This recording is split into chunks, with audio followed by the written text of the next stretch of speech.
ఈరోజు చూస్తూ ఉన్నా. నేను మీ అందరికీ ఒకటే చెప్తా ఉన్నా, మీ అన్నగా, మీ తమ్ముడిగా, మీ బిడ్డగా ఒకటి చెప్తా ఉన్నా. నెక్స్ట్ వచ్చే జగన్ 2.0లో పరిస్థితి ఈ మాదిరిగా ఉండదు. ఈరోజు ప్రతి కార్యకర్త కష్టాన్ని చూస్తూ ఉన్నా కాబట్టి చెప్తా ఉన్నా. ఇంతకుముందు మన హయాంలో మనం వచ్చే టయానికే కోవిడ్ మహమ్మారి మధ్యలో 2019 జూన్లో మనం ప్రమాణ స్వీకారం చేశాం. ఆ తర్వాత ఆ మార్చిలోనే ముగియక మునిపే, ఒక సంవత్సరం కూడా సరిగ్గా ముగియక మునిపే 2020 మార్చి వచ్చేసరికి వెంటనే కోవిడ్ వచ్చింది. ఆ తర్వాత 2 సంవత్సరాలు కోవిడ్తో మనం యుద్ధం చేయాల్సిన పరిస్థితుల మధ్య మన పాలన సాగింది. బహుశా కార్యకర్తలకు అనుకున్న మేరకు బహుశా నేను చేయలేకపోయి ఉండొచ్చు. కానీ ఇవాళ ఒకటే చెప్తా ఉన్నా, ఈరోజు ఈ కష్టాన్ని చూసిన వ్యక్తిగా చెప్తా ఉన్నా, రేపొద్దున ఇలా ఉండదు. రేపొద్దున జరిగే ప్రతి విషయంలోనూ వైఎస్ఆర్సీపీకి కార్యకర్తే నెంబర్ 1గా ఉంటాడని మాత్రం ఖచ్చితంగా చెప్తా ఉన్నా.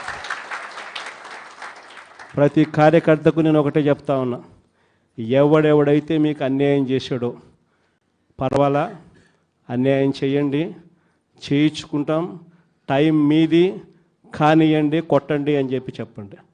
ఆడు ఎవడు ఏం చేస్తా ఉన్నాడో పేరు రాసుకోండి. రెడ్ బుక్ అని నేను చెప్పను, కానీ పేరైతే రాసుకోండి. మీరు ఏ బుక్లో రాసుకున్నా పర్వాలా, పేరైతే మీరు రాసుకోండి. దాని తర్వాత మాత్రం అన్యాయం చేసినోనికి సినిమా మాత్రం మనం చూపిస్తామని చెప్తాను. ఆ మనిషి రిటైర్డ్ అయి ఉన్నా కూడా లాక్కొని వస్తా, ఆ మనిషి దేశం విడిచిపెట్టిపోయినా లాక్కొని వస్తా. ఎవరిని వదిలిపెట్టేది ఉండదు.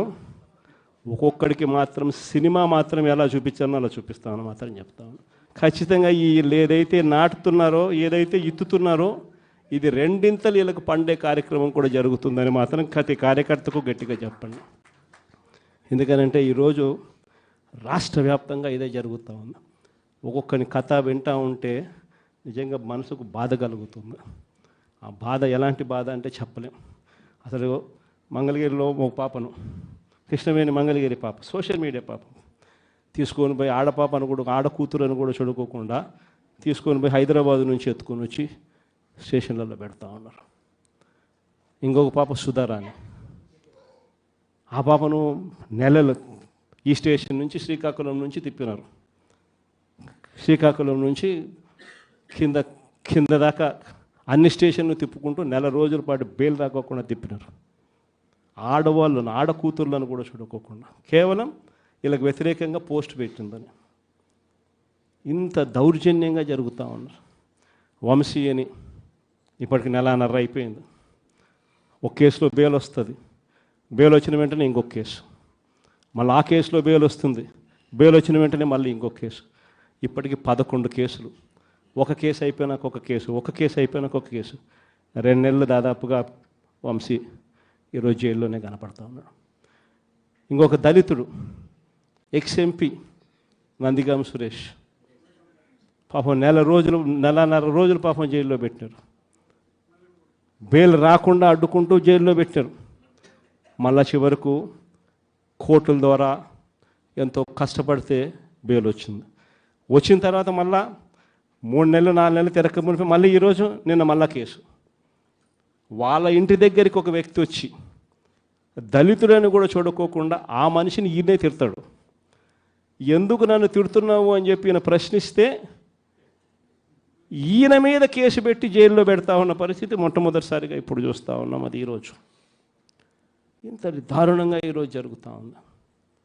ఇలాంటి పాలన చూసిన తర్వాత చెప్తా ఉన్నా, ఆ బాధలో నుంచి చెప్తా ఉన్నా, ఏదైతే మీరు ఇత్తుతా ఉన్నారో తప్పుడు సాంప్రదాయాన్ని నాటుతూ ఉన్నారు, తప్పుడు సాంప్రదాయాన్ని మీరు చాటుతూ ఉన్నారు.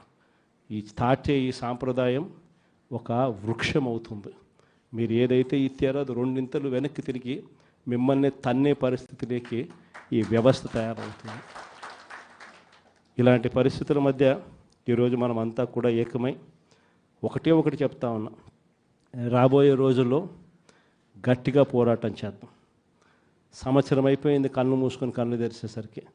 ఇక కళ్ళు మూసుకొని కళ్ళు తెరిచేసరికి మరో 3 సంవత్సరాలు కూడా అయిపోతే దాని తర్వాత మాత్రం వచ్చేది మన ప్రభుత్వమే. మంచి రోజు